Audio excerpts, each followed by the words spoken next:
fight fans, it's Michelle Joy Phelps with BehindTheGloves.com, and we are kicking off Media Week here in Macau, China.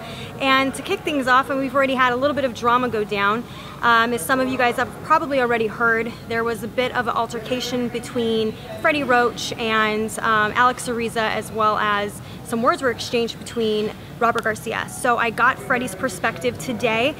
He gave it to me from the beginning to the end. So stay tuned for the footage. I just kind of want to get the full perspective, because when you're looking at different videos and you're hearing different opinions, you kind of, you see different things. So I'm curious as to what led to an altercation, or even the words being exchanged when you walked in, because we didn't get to see what happened when, I guess the actual beginning. Well, I walked into the gym. They told me they were down here. They were still in the gym. So I waited till 11 to come downstairs. I came in, I walked directly here. I put my equipment right here where I always do. Brendan RIOS was jumping rope. And usually, like, jumping rope is like one of the last things box do. So I said, I'll let him finish jumping rope before I say anything. And people asked, aren't you going to throw him out? I said, hold on. So the kids, he finished jumping rope, and then he was walking over to another machine, and I walked up to his boss, his trainer, Garcia, and I said, you're on our time. He said, well, we had to do some interviews and stuff like this. We're staying for another half hour. I don't give a fuck what you said. So I said, don't be that. He told me don't disrespect him. I said, you're a piece of shit anyway, because I don't like him. So, I mean, and so I think they're in the wrong because they're on our time. So when you got in there and you basically said you're on our time, they just kind of brushed off the fact that this was your time. They told me to go fuck myself. So they said, go fuck yourself. We're not leaving. Yeah. So somewhere along the way, but a lot of things that were said, I'm not sure which order they come in. Yeah. Because it's just instinctual or whatever. And then after I got kicked by Ariza, the Mexican guy with the tattoos, the muscle-bound one, was screaming, get the fuck out of here, get the fuck out of here before I kill all you motherfuckers. And I said, what are you, the tough Mexican?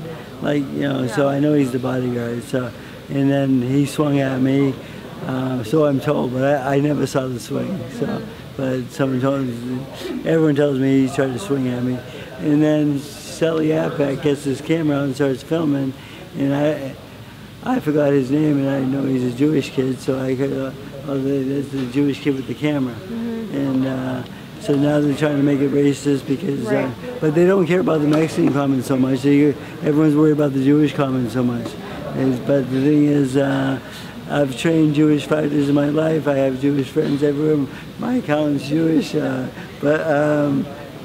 I train black, white, Mexican. I've trained everyone in the world. So if they want to make it racist, that's fine. But the thing is, they were on our time. They were in the wrong, and they didn't respect us. See, and that's the perspective I wanted to get, because there's always, it started midway where you start to see it being filmed, which is everybody's going to kind of grow a perspective based off of that rather than what happened. So to clarify, they were on your time. They told you to get the fuck out of the gym when it was your time to be in the gym. Yes. Okay, because that's what I wanted to hear, because you see all this stuff and they're headlining it as if it's some racist thing, and I don't believe you are. I mean, I know for a fact you aren't. So that's kind of why I was curious. Now, this whole Alex issue, I mean, does it hurt to know, like, at one point you guys worked together and at one point you guys were friends, correct? Yes. And for him to blatantly make fun of you,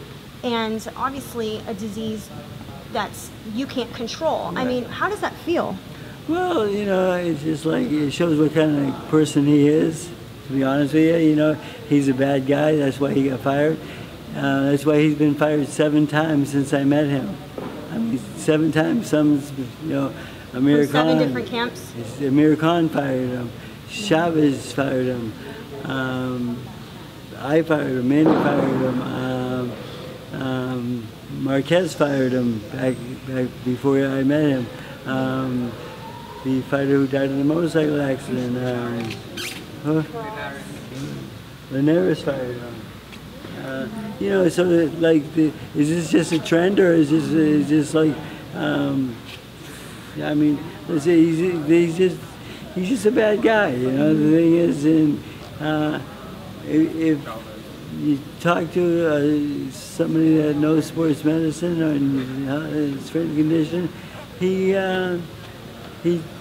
not that good, and that's why I talked to Manny Pacquiao, and we decided to let him go because for what he was doing, he wasn't worth it. And the thing about it is that everybody in training camp, like we have 30 people on our training camp with Manny Pacquiao, all 30 of them were so happy when he was let go because he just causes trouble. And he'll be fired by Garcia soon too. I guarantee it because he can't shut his mouth. And you know, just like he's making fun of me with Parkinson's and stuff like this. You know, he's what he is. He's a low class hustler. I think it's a little much to take it that low, in my opinion, and, well, and I think that he's receiving a bit of a backlash from this as well. I hope so because you know, but the thing is, if it were in America, there'd be a big lawsuit, and I'd sue him for a lot of money. But the thing is, they say it might hurt the show if I sue him, get him arrested. So I'm not going to do that. So I'm gonna, because I want the show. So as long as Manny's okay, that's all I care about, to be honest with you. Right. And back to focus on that. Well, thank you for clarifying. I think it's important that people know how it began because we kind of just caught the middle of it, and then now we can make it clear that it kind of started on their end. Thank you.